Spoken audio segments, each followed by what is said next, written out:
Leitura de harmonização do livro Mãos Unidas, item 17, a chave bendita. Efetivamente, muitos são os problemas que nos assediam a existência, dificuldades que não se esperam, tribulações que nos espancam mentalmente de imprevisto, sofrimentos que se instalam conosco sem que lhe possamos calcular a duração, desajustes que valem por dolorosos constrangimentos. Se aspiras a obter soluções adequadas às provas que te firam, não te guies pela rota do desespero. Tens contigo uma chave bendita, a chave da humildade, cunhada no metal puro da paciência. Nos unamos em prece. Elevemos um pensamento na busca da paz e da harmonia. Mentalizemos a presença amiga de Jesus, o nosso Mestre Maior, iluminando esse nosso ambiente, pacificando os nossos corações. Peçamos ao nosso patrono, Francisco Valdomiro Lores, que esteja ao nosso lado, nos trazendo a boa inspiração. E assim, em seu nome, em nome do Mestre Jesus, iniciamos os trabalhos desta noite. Que assim seja. E dando sequência ao nosso mês de aniversário, ao nosso mês todo especial, na sequência das nossas palestras especiais, hoje nós teremos mais uma dessas nossas palestras especiais, com mais um visitante que nos vem de fora. Vem para nos trazer o recado esta noite, o nosso Humberto Garay, que vem de Ijuí, do Centro Espírita, Centro ou Sociedade? Sociedade Espírita Auxílio e Fraternidade de Ijuí. Vem nos trazer o recado desta noite. Agradeçamos a presença dele, do seu amigo, o Pedro Darcy, que vem com a parte musical. Boa noite. Que a paz seja nesta casa.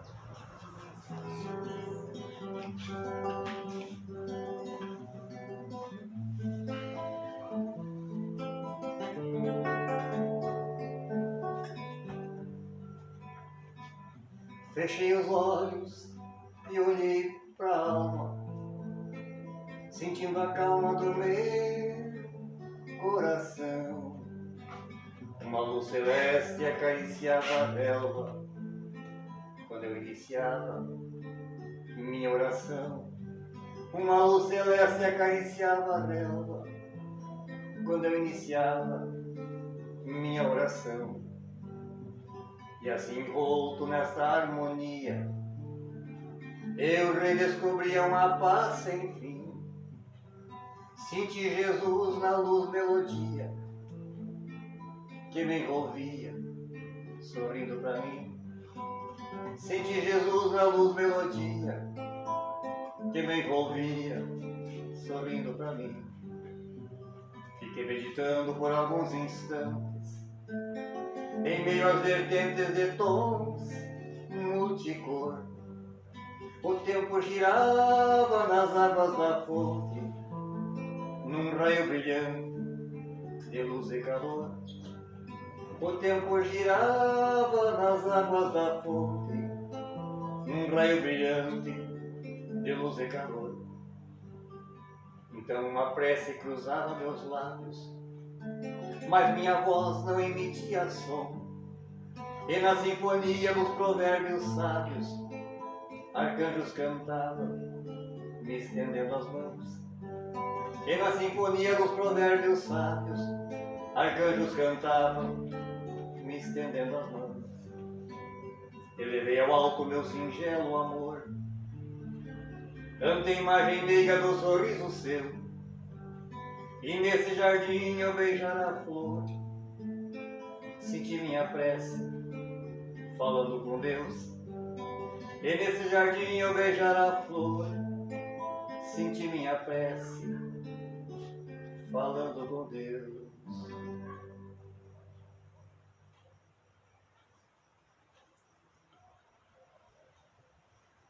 Na Revista Espírita de novembro de 1860, a conversa do codificador do Espiritismo, Allan Kardec, com o espírito Alfred de Musset, que foi um grande poeta francês.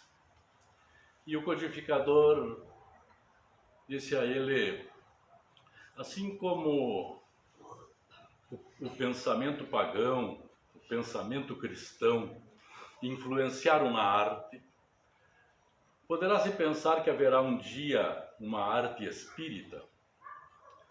E ele disse, essa é uma pergunta que se responde por si mesmo, assim como o verme é o verme, depois vira bicho da seda e depois vira borboleta. O que há de mais etéreo, de mais horror do que uma borboleta, de mais gracioso que uma borboleta? Pois a arte pagã é o verme, a arte cristã o casulo e a arte espírita será a borboleta. E é este voo desta borboleta entre nós que nos traz essa sensação, este sentimento que às vezes nós nem conseguimos definir na hora que nós ouvimos a música elevada. Mas na composição do Pedro está bem dito o que acontece. Quando ele fala, então, envolto nessa harmonia, eu redescobria uma paz sem fim. E a harmonia que a música elevada tem, que faz com que a música venha direto ao nosso coração. Não necessita que o cérebro interprete, ela vem direto. E sobre a harmonia, ainda na Revista Espírita, mas de março de 1869, o espírito do maestro Rossini foi perguntado a ele se o espiritismo influenciaria na música. E ele disse, entre outras coisas, na sua resposta, que o homem que goza das delícias da harmonia, evidentemente é mais elevado, mais depurado do que aquele que ela não consegue penetrar. A sua alma está mais apta a sentir, a desprender-se, e a harmonia ajuda nesse desprendimento e transporta a alma, fazendo com que ela consiga sentir de mais perto o mundo moral. Daí a concluir-se que a música é extremamente moralizadora, porque leva a harmonia aos corações das pessoas. Moralizando as pessoas, o espiritismo exercerá grande influência sobre a música. Produzirá compositores mais virtuosos, que comunicarão a sua virtude, fazendo ouvir as suas composições. Por outro lado, os ouvintes que o espiritismo haverá preparado para sentirem facilmente a harmonia, ouvindo a música séria, estarão como numa emoção e desdenharão da música frívola e licenciosa que domina as massas. Ao espírito inferior, quando é dado gozar das delícias das harmonias superiores, ele entra como num êxtase e a prece o penetra. Então nós vamos ver que o espírito do maestro está falando dessa perfeição da natureza, do universo, onde tudo é harmonia. Ele está colocando isso como se fosse uma prece. Quem sabe uma prece de toda a natureza em agradecimento a Deus está posta a nosso favor. E quando nós nos deixamos desmaterializar um pouco, nós entramos nesse conjunto, a prece nos penetra. A oração. O doutor Alexis Carrel, que foi o primeiro Prêmio Nobel de Medicina, 1912, e que tem um livro, A Oração, Poder e Efeitos. Ele escreveu um artigo, e nesse artigo ele diz que a oração é a forma mais poderosa de energia que podemos gerar. É uma força tão real quanto a gravidade terrestre. Como médico, eu vi homens que depois que todas as outras terapias houveram falhado, libertarem-se pelo esforço sereno da prece, da doença e da melancolia. Quando ora, a criatura humana procura aumentar a sua limitada energia, dirigindo-se à origem de toda a energia. Quando rezamos, nós nos dirigimos à fonte do poder inexaurível que faz girar o universo e pedimos que parte desse poder seja concedido a nós. Só pelo fato de pedir, as nossas deficiências são atenuadas e nós nos sentimos fortalecidos e refeitos. Sempre que nos dirigimos a Deus em prece fervorosa, mudamos, tanto na alma quanto no corpo, para melhor. A prece, assim como o rádio, é uma fonte luminosa, autogeradora de energia. Dr. Carrel era um homem católico e ele mesmo dizia que um médico, para conhecer os efeitos da oração nos seus pacientes, bastava observar os pacientes. Então tudo isso que ele traz, e que a doutrina espírita não põe reparo algum nas coisas que ele diz, porque são perfeitas, e é exatamente assim que elas acontecem, é fruto da sua observação. Mas quantos não haverão de, não recebendo aquilo que pedem em oração, acreditar que a sua prece não foi ouvida e não entender tudo isto que o doutor traz? E a doutrina espírita, como sempre, vai mais além e nos explica com lógica irretorquível como as coisas acontecem. O que faz conhecedores da maneira como acontecem todas as coisas, que a nossa fé vai se tornando inabalável, porque fé raciocinando. E no Evangelho segundo o Espiritismo, no capítulo 27 do Evangelho, pedis e obtereis, mais precisamente no item 10, quando o codificador está tratando da ação da prece e transmissão do pensamento, ele diz que o Espiritismo faz compreensível a ação da prece, explicando o modo de transmissão do pensamento. Seja quando o ser a quem oramos acuda ao nosso apelo, ou quando somente lhe chegue o nosso pensamento. Mas para apreendermos o que acontece nesta circunstância, é preciso concebermos todos os seres, encarnados e desencarnados,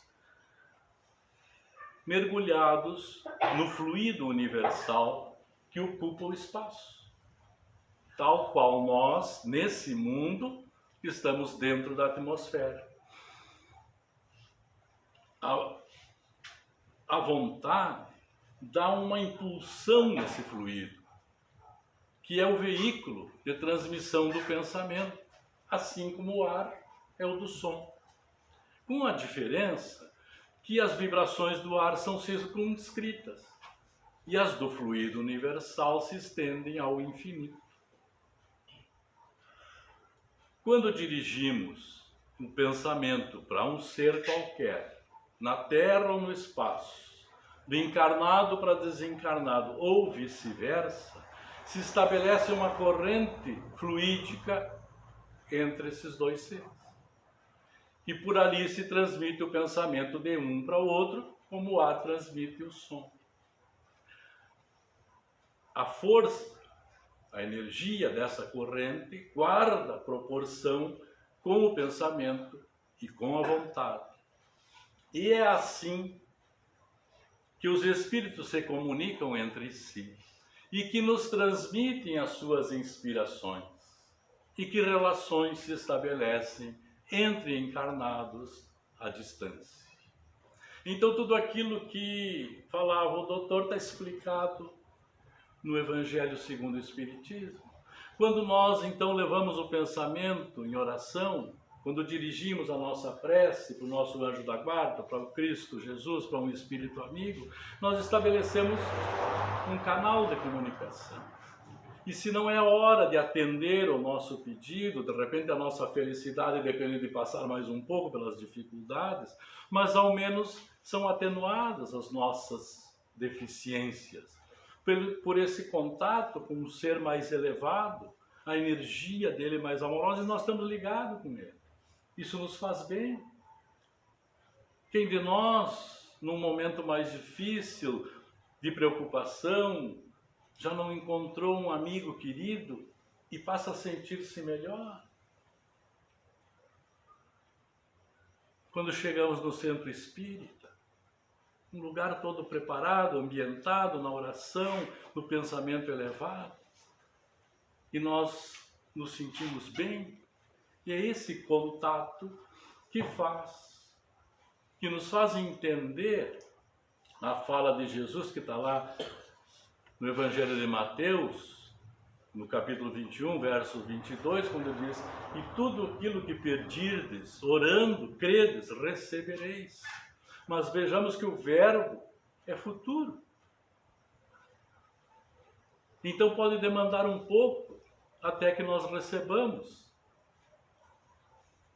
que nós desenvolvamos mérito para receber aquilo que pedimos. Mas nós nos melhoramos. O nosso ânimo revigora, a nossa coragem dos enfrentamentos melhora quando nos dirigimos em oração. Baseado no que fala no livro dos médiuns, quando fala dos médiuns curadores, e que o codificador pergunta se pode-se obter cura somente através da prece, a prece é um agente de cura. Mas o mérito da oração não está nas fórmulas, nem nas palavras, mas na fé de quem ora e de quem recebe. Há muitos que não são curados, porque aquela enfermidade faz parte do seu quadro de provações, mas os seus males são arrefecidos. Então, nesse momento precioso que nós vivemos entre música e oração, e a música era uma oração, e não só uma oração, como se nos sentimos quando fazemos uma oração com fé verdadeira. Fechei os olhos e olhei para a alma, sentindo a calma do meu coração. E nós podemos orar em qualquer momento. Não há lugar, não há nenhum impedimento para que nós nos coloquemos em prece. Acontece um imprevisto, uma dificuldade, e nós estamos enfrentando aquilo, podemos estar em oração, porque a oração é uma palavra, às vezes um gesto, um movimento, que nos põe em prece, em ligação com o ser superior. Aqui mesmo, agora, nesse momento, quantos, quem sabe, estarão orando, pedindo a Deus para mim parar de falar e o Pedro poder tocar e cantar mais um pouco? É verdade.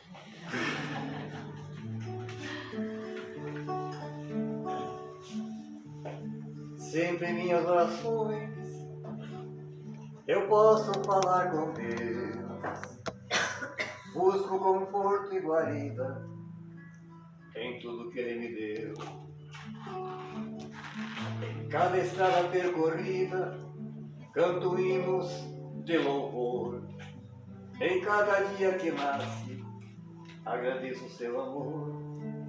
Ter fé é acreditar, ter fé é ver e sentir. A minha fé me permite crescer e evoluir. Ter fé é acreditar, ter fé é crer e sentir. A minha fé me permite crescer e evoluir. Na fé que move montanhas, o amor de um raio de luz move a montanha do orgulho, como ensinava Jesus. E assim, de vida a outra vida, vai se ajustando a razão. Tenho as luzes do Evangelho guiando meu coração. Ter fé é acreditar, ter fé é crer e sentir. A minha fé me permite crescer e evoluir. Ter fé é acreditar, ter fé é crer e sentir. A minha fé me permite crescer e evoluir.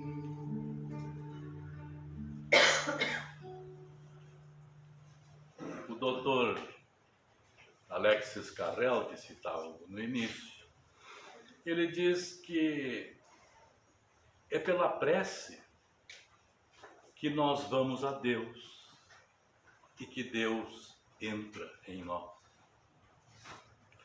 O ato de orar se torna imprescindível para o nosso supremo desenvolvimento.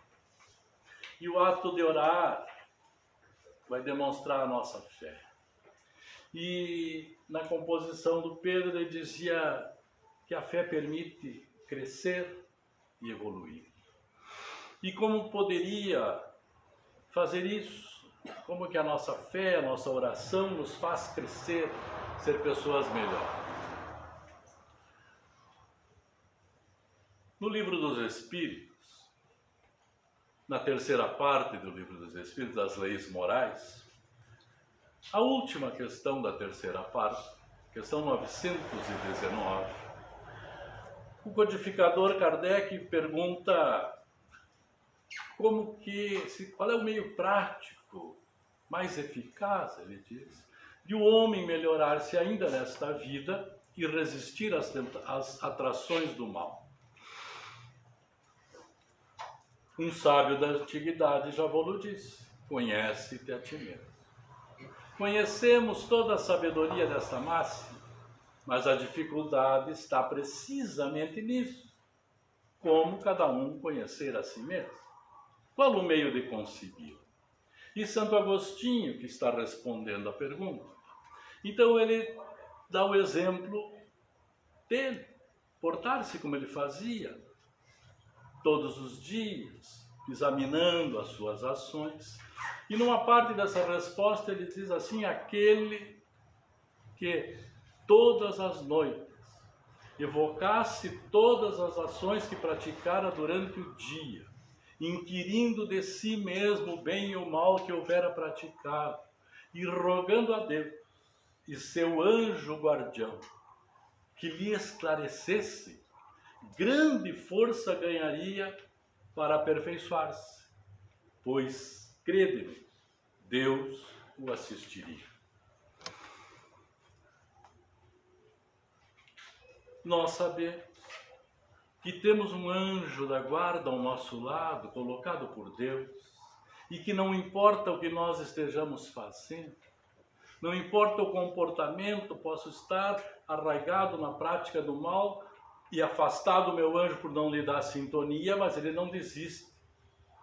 E ele fica sempre emitindo bom pensamento, emitindo boas vibrações na expectativa de que por um átimo de segundo que eu tenha um pensamento bom, essa energia chega.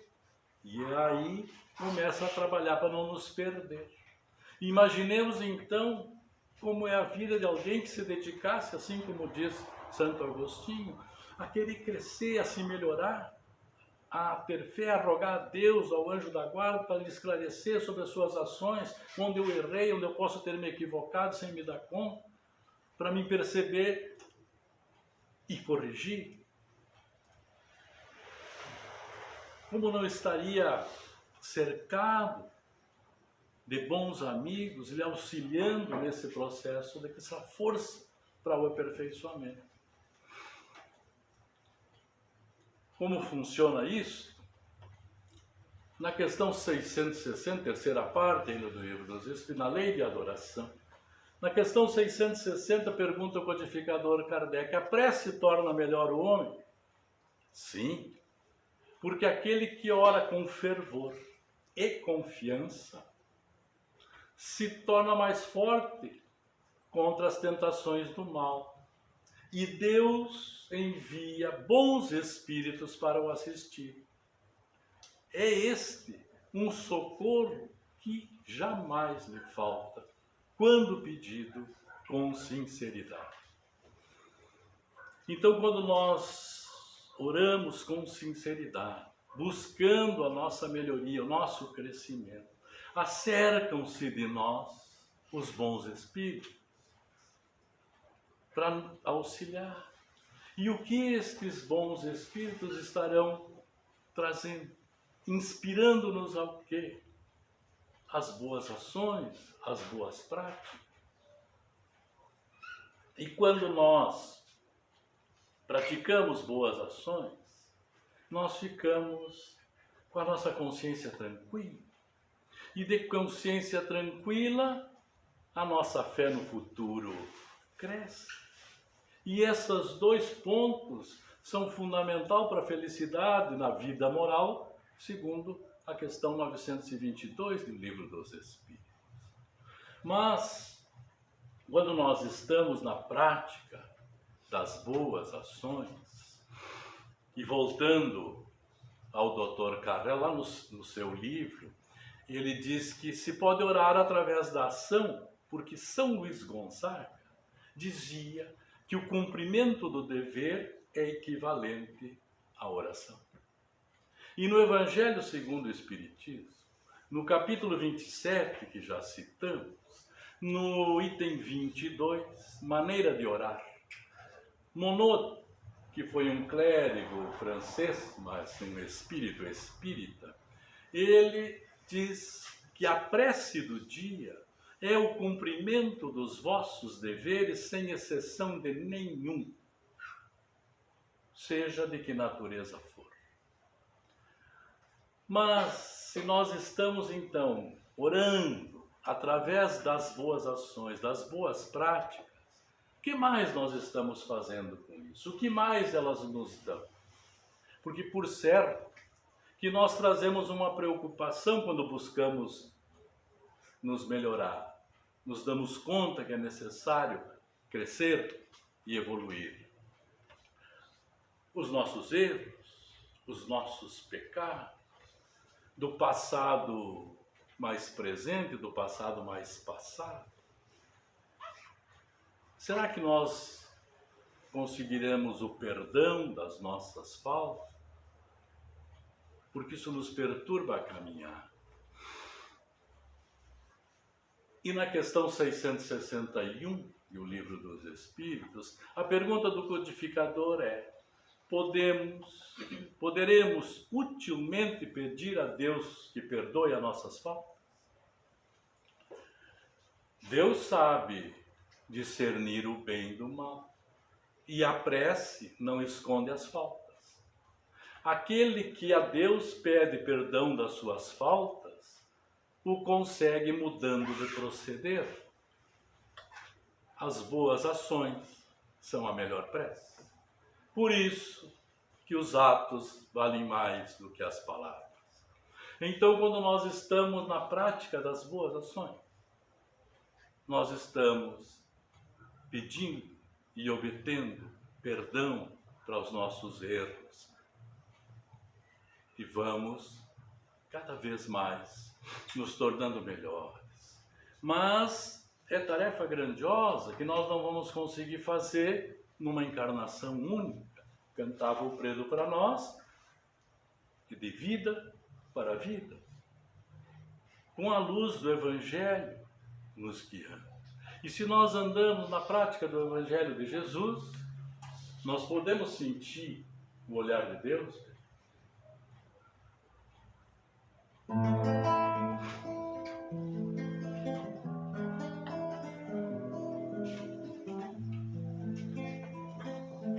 À sombra de uma figueira, o meu olhar compreendeu que sobre a relva orvalhada eu via os olhos de Deus. Eu via os olhos de Deus nas flores desabrochando. Senti que estava molhando seus olhos vitários verdes. Um córrego murmurava as notas soltas de um hino. Junto à caída das pedras no som de um pequeno sino. No som de um pequeno sino, transportei meu pensamento, como se aquele momento eu sentisse o olhar divino.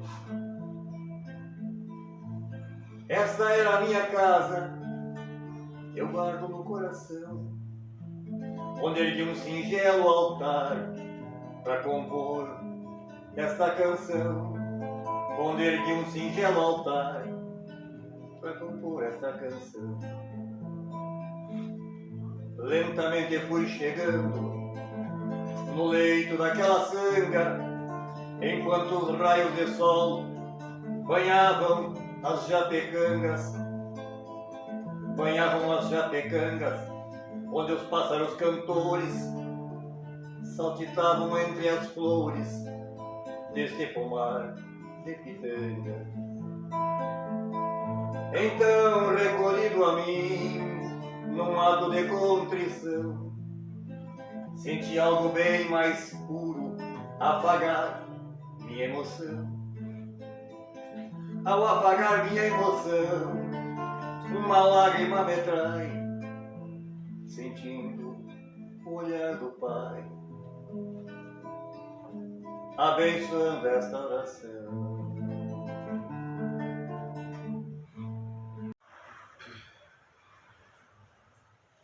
Quando ele diz que ergue um singelo altar no coração,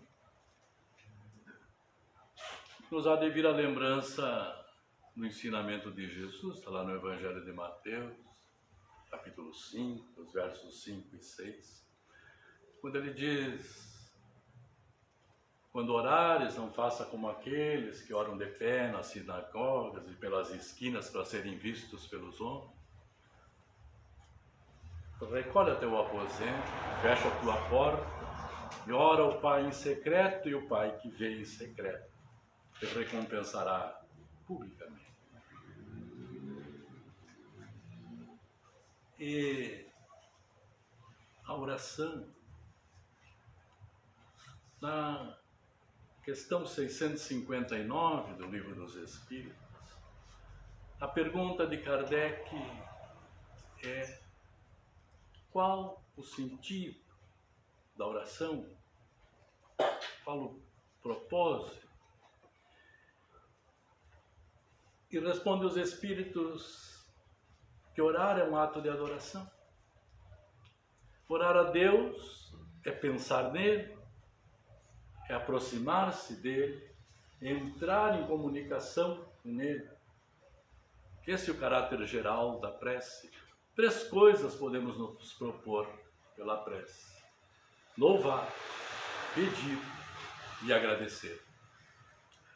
Louvar a Deus, Deus de nada precisa, é o Criador de todas as coisas.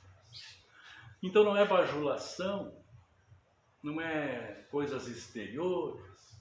Essa louvação é o reconhecimento do Pai, da bondade infinita.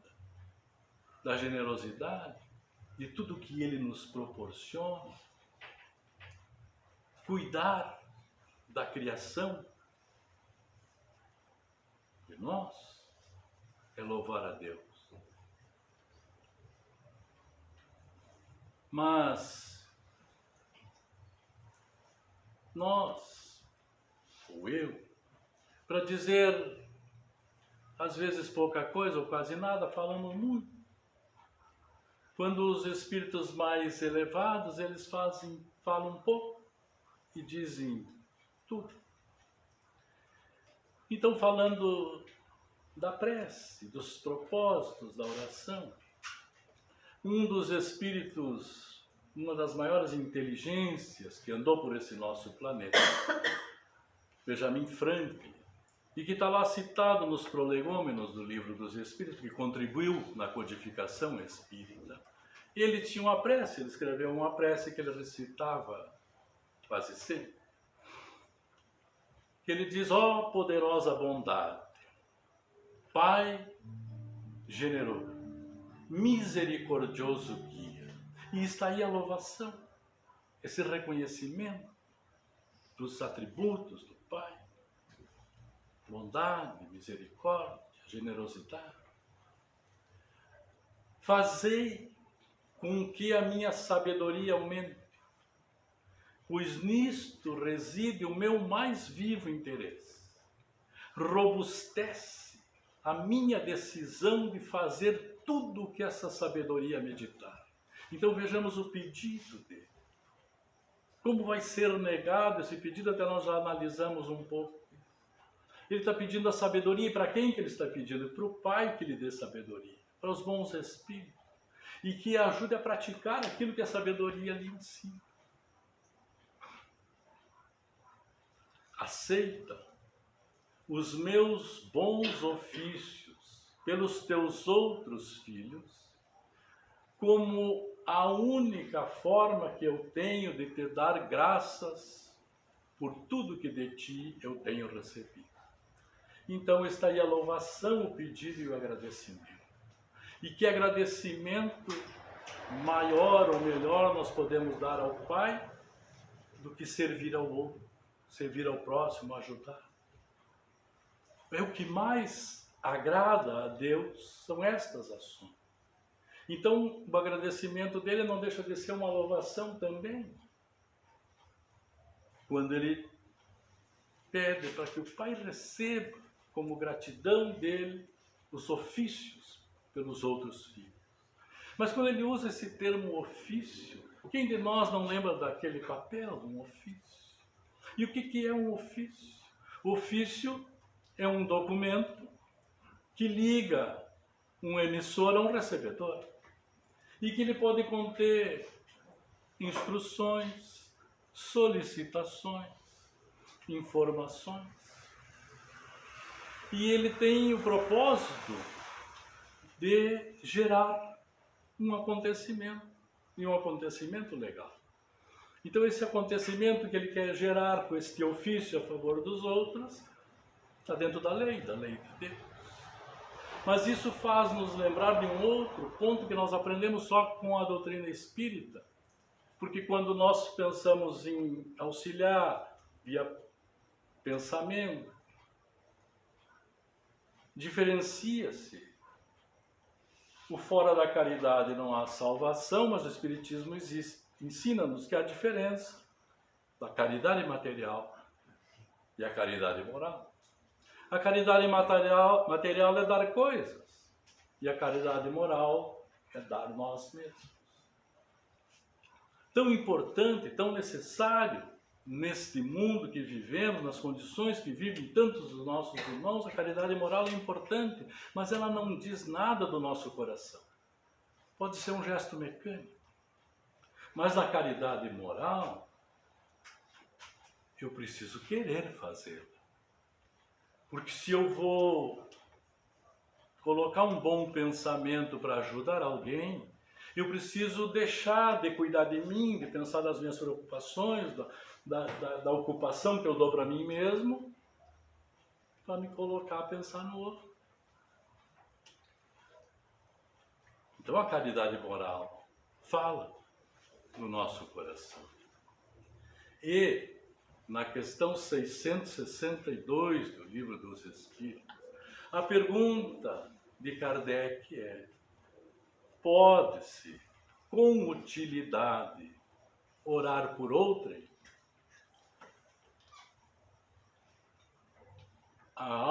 O espírito de quem ora o faz pela sua vontade de fazer o bem. Pela prece, atrai para si os bons espíritos, que se associam no bem que ele deseja praticar. Então vejamos que é tão importante, nós dizíamos que o que mais agrada a Deus é ajudar os outros, e é tão importante isso que nós somos os primeiros beneficiados. Porque quando nós nos preocupamos em servir alguém, ajudar, os bons espíritos acercam-se de nós. E nós já examinamos o que acontece, como nós nos sentimos nestas boas amizades presentes, essas boas energias ao nosso lado. Então, quando nós nos decidimos a servir, a trabalhar em benefício nosso, nós precisamos trabalhar em benefício do outro, cuidar do outro. E às vezes é tão bom nós nos envolver e cuidar do outro, porque nós tiramos um pouco de férias de nós mesmos, nós sabemos que nós nos damos muito trabalho. Então, descansar de nós um pouco e cuidar do outro. Isso mostra a nossa decisão de trabalho, de crescer, de servir. E quando nós temos fé verdadeira, aonde que ela vai surgir? Vamos mostrar, vamos enxergar esta fé na luz dos meus olhos, né, Pedro?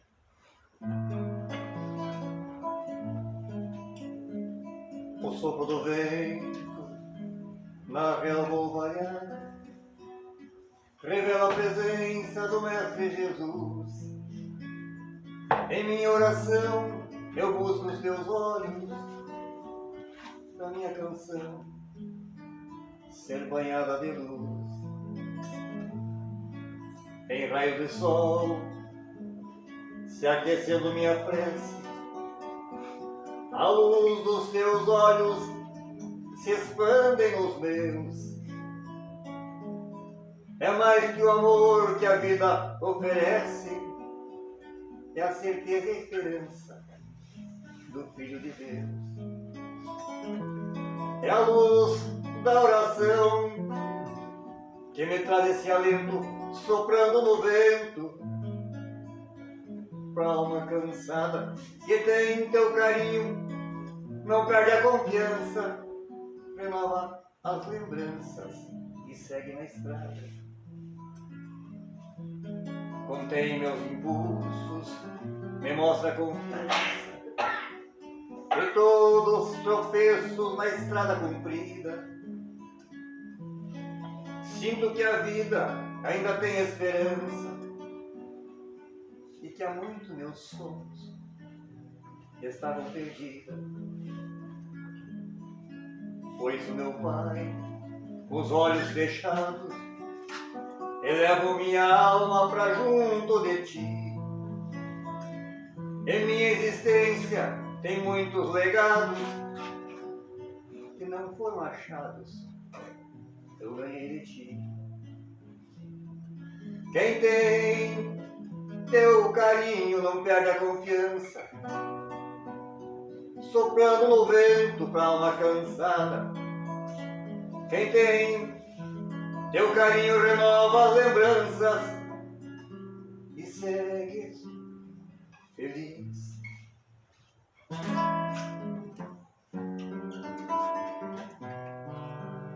Buscando sua estrada.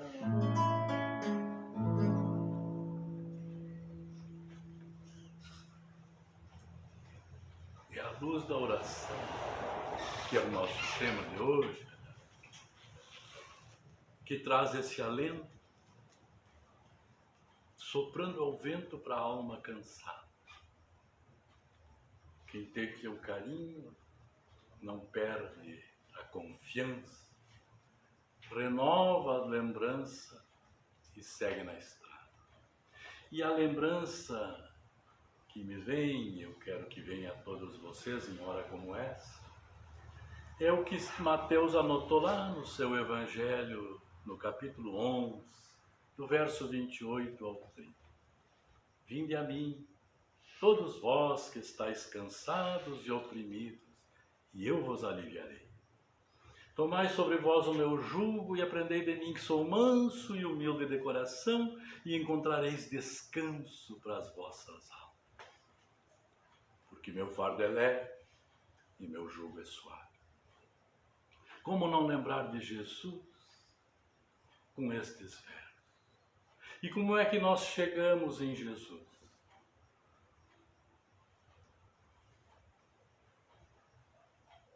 A porta de entrada do centro espírita é o atendimento fraterno, na mais das vezes. Quem é trabalhador espírita, raro que não tenha passado pelo atendimento fraterno, na sua chegada. E chegamos normalmente pela dor. E o que nós recebemos quando fizemos o atendimento fraterno? Um consolo, um esclarecimento, ou esclarecimento que consola, e orientação. E qual é a orientação que nós recebemos? Orar. Vigia e ora. Orar antes de dormir para preparar o sono, orar de manhã para preparar o dia, o Evangelho no lar. Mas aqueles que, talvez alguém que trabalhe no atendimento fraterno, com certeza já percebeu alguma vez alguém que quando se fala isso parece que mostra no semblante uma surpresa, uma incredulidade, até porque parece que pensa, eu venho aqui com um problema terrível, está me roendo por dentro, e a pessoa diz para mim que eu tenho que fazer oração. E para dizer isso para alguém, que ela precisa orar para melhorar a sua vida, então nós precisamos ter fé, confiança, falar isso com certeza absoluta, sem dúvida no nosso coração, para que o outro se convença daquilo que está sendo dito. Afinal, nós, os trabalhadores espíritas, seguimos o aconselhamento, melhoramos, nos tornamos estudantes e trabalhadores. Precisa ter a coragem da fé para dizer para alguém que está num sofrimento terrível, que orando com absoluta certeza vai melhorar.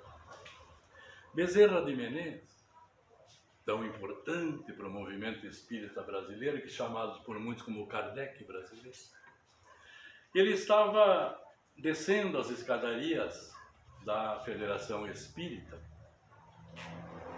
lá nos seus idos de 1890 e pouco, e vem um homem falar com ele, ele olha para aquela pessoa com os cabelos desgrenhados, estava mal vestido, parecia enfermo, e ele retira aquele homem para o lado para não expô-lo muito, e o homem diz a ele que vinha ali em busca de ajuda, porque ele estava em desespero, já estava sem emprego há bastante tempo, e ele não conseguia trabalho, ele buscava, ele procurava e não conseguia. E agora mesmo ele havia deixado na sua casa a mulher, quase em desespero, os 2 filhos com febre, ele mesmo estava um pouco febril, sem comida. E ele não sabia mais o que fazer, e ele veio ver se conseguia alguma ajuda. E Bezerra, quem conhece, sabe, quem não conhece pode estudá-lo um pouco, dava tudo que tinha, distribuía tudo. Então ele leva a mão no bolso, ele não tinha nada, ele tinha a passagem do bonde para voltar para casa, que muitas vezes ele ficou sem. E aí ele levanta os olhos e roga a Maria, que ele tinha fé em Maria, muita fé, e pede uma inspiração para que fazer naquele momento. E aí ele pergunta para o homem: tu tem fé em Maria, a mãe de Jesus? E ele disse: muita, Senhor. Então, em nome dela, recebe esse abraço. E abraçou demoradamente aquele homem. E depois disse para ele: agora tu vai para casa e faz o mesmo com a tua mulher e com teus filhos. Abraça. E lembra de Maria. Confia em Maria que teu problema há de ser resolvido. Passado uma semana, ele vem descendo as escadarias da Federação mais uma vez. E tem aquele homem, estava bem arrumado, ajeitado, com um rosto feliz. Ele não reconhece em primeiro momento, mas ele chega e diz: eu vim te agradecer. Eu vim lhe agradecer porque aquele dia, quando o Senhor me abraçou, eu já me senti melhor. E cheguei em casa e fiz o que o Senhor disse. E abracei a minha mulher, abracei meus filhos. Em coração nós oramos a Maria. E a água que nós tomamos parecia que tinha algum alimento, porque nós dormimos bem, não sentíamos mais fome. E acordamos bem, sem febre, e nos sentindo alimentados. E eu tive uma inspiração e corri para a rua e bati numa porta e abriu, falei do meu problema e o homem me empregou e estou lá, trabalhando. Vim te agradecer. Então é a confiança, a certeza com que você passa para alguém e da forma com que se ora. Nós vemos quando ele diz: em coração nós oramos a Maria. Quantos de nós, antes da doutrina espírita, antes de conhecer, dela nos mostrar a prece, o valor, o poder, digamos assim, nós podíamos nos encaixar na segunda parte da questão 660, que já citamos, que o codificador pergunta: como é que há pessoas que oram muito e, no entanto, são de mau caráter, ciosas, invejosas, impertinentes, carentes de benevolência, de indulgência e algumas vezes viciosas. O importante não é orar muito, é orar bem. E as pessoas pensam que o mérito está na longura das preces e fecham os olhos aos seus próprios defeitos. Fazem da prece uma ocupação, um uso do tempo e nunca, porém, um exame de si mesmo. A ineficácia, neste caso, não está no remédio, mas da maneira com que ele é aplicado. Então, quantos de nós orávamos assim? Passamos o tempo e a doutrina espírita veio nos trazer esse entendimento diferente. Como é que a doutrina espírita conseguiu colocar isso no nosso entendimento? Como é que ela nos fez compreender a prece desta forma? No livro O Céu e o Inferno, no capítulo 5, o codificador está falando do purgatório. No item 8, ele está falando do Espiritismo e ele diz que, falando a inteligência, é a lógica, é o raciocínio. Falando a inteligência, tem levado a fé a muito incrédulo e incutido a prece no ânimo dos que antes a escarneciam. O que o Espiritismo afirma é que o valor da prece está no pensamento e não nas palavras. As melhores preces são a do coração e não dos lábios. E, finalmente, aquela que cada um murmura de si mesmo e não as que se mandam dizer por dinheiro.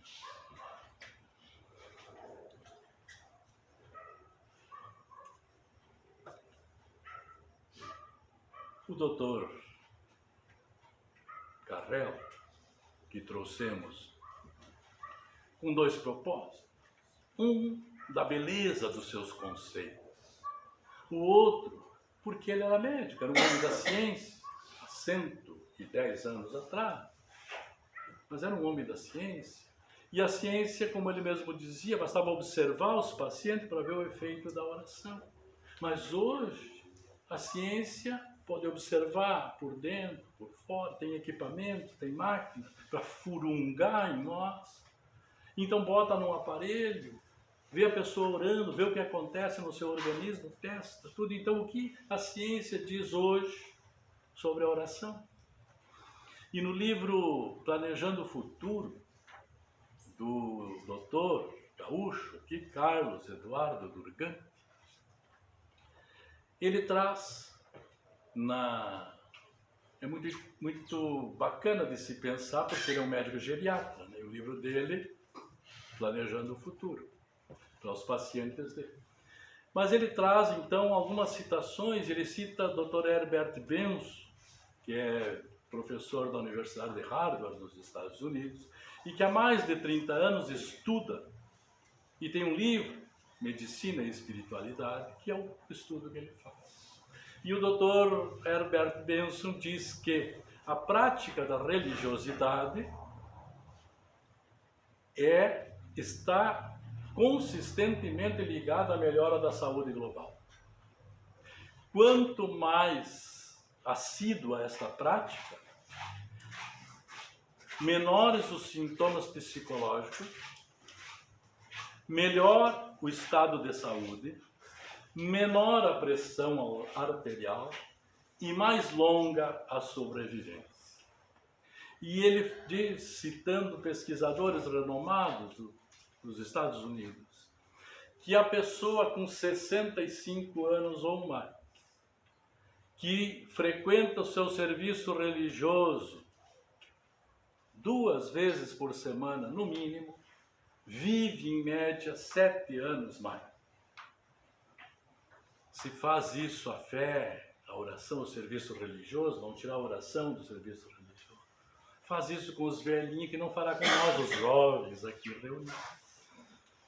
E ele cita também o Dr. Larry Dossey, médico americano também, que tem um livro, Rezar é um Santo Remédio. E esse doutor traz pelas suas análises a oração associada ao desenvolvimento da ciência, ao crescimento da ciência. E ele então afirma que é a oração, junto com a ciência, um imenso fator de consolo e de cura. E traz, baseado em pesquisas da ciência no mundo inteiro, no estudo da prece, que é a prece intercessória, nós pelos outros, e a prece de súplica, nós por nós, é fator gerador de saúde.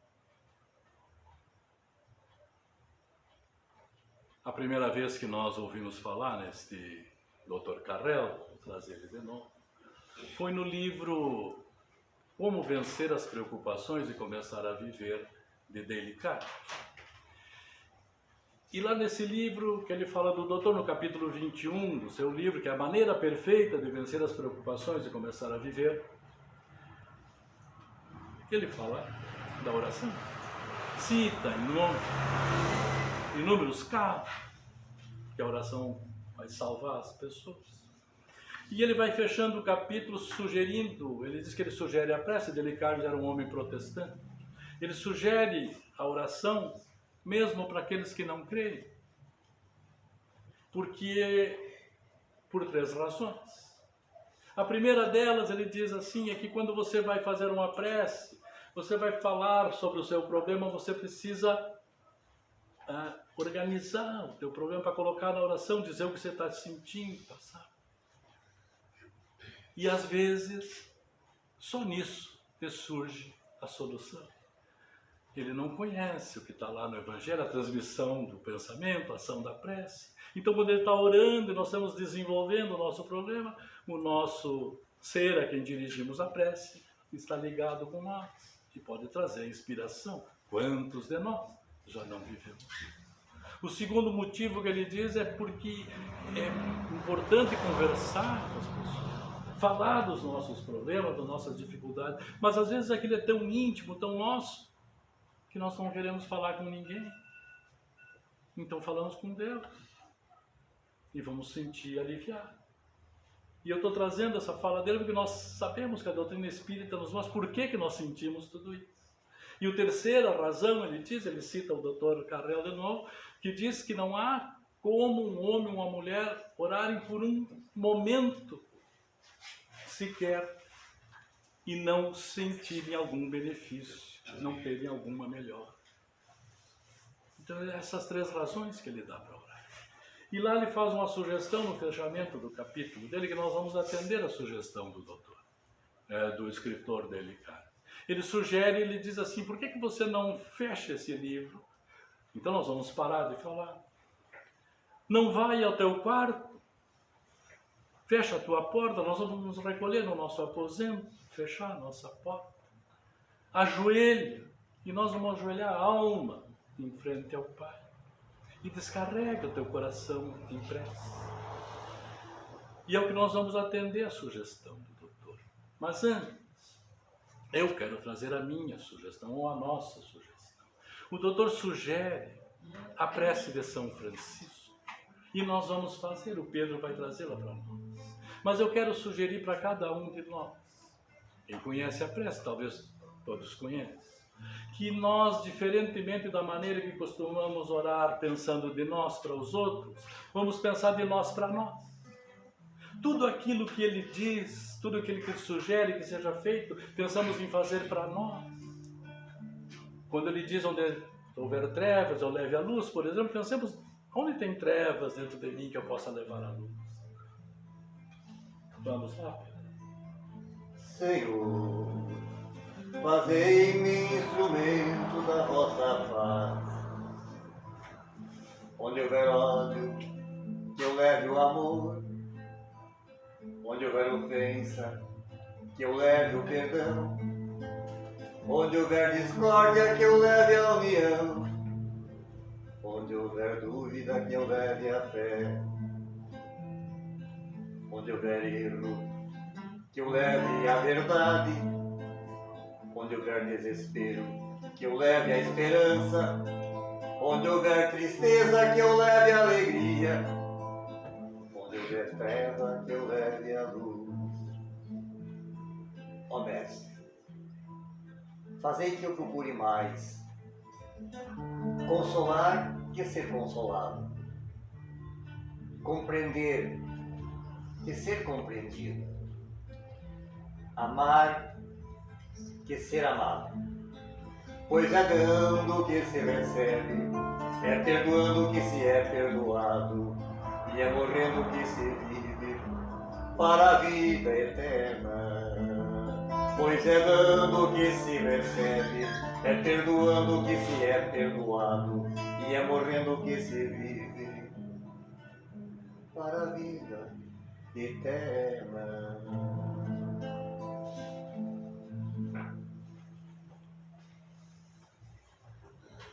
Nós queremos deixar a nossa gratidão pela essa oportunidade de trabalho, convite generoso desse nosso bom amigo Genir. Deixar o nosso abraço imenso pelos 32 anos desta Casa de Luz. E recebam nosso carinho, nossa gratidão por estar aqui com vocês.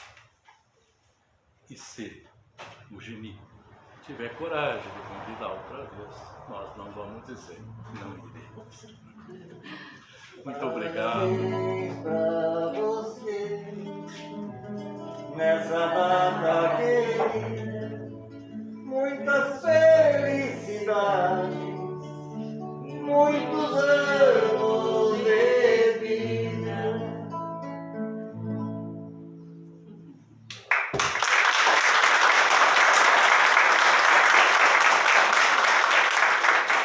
Sigamos de mãos unidas.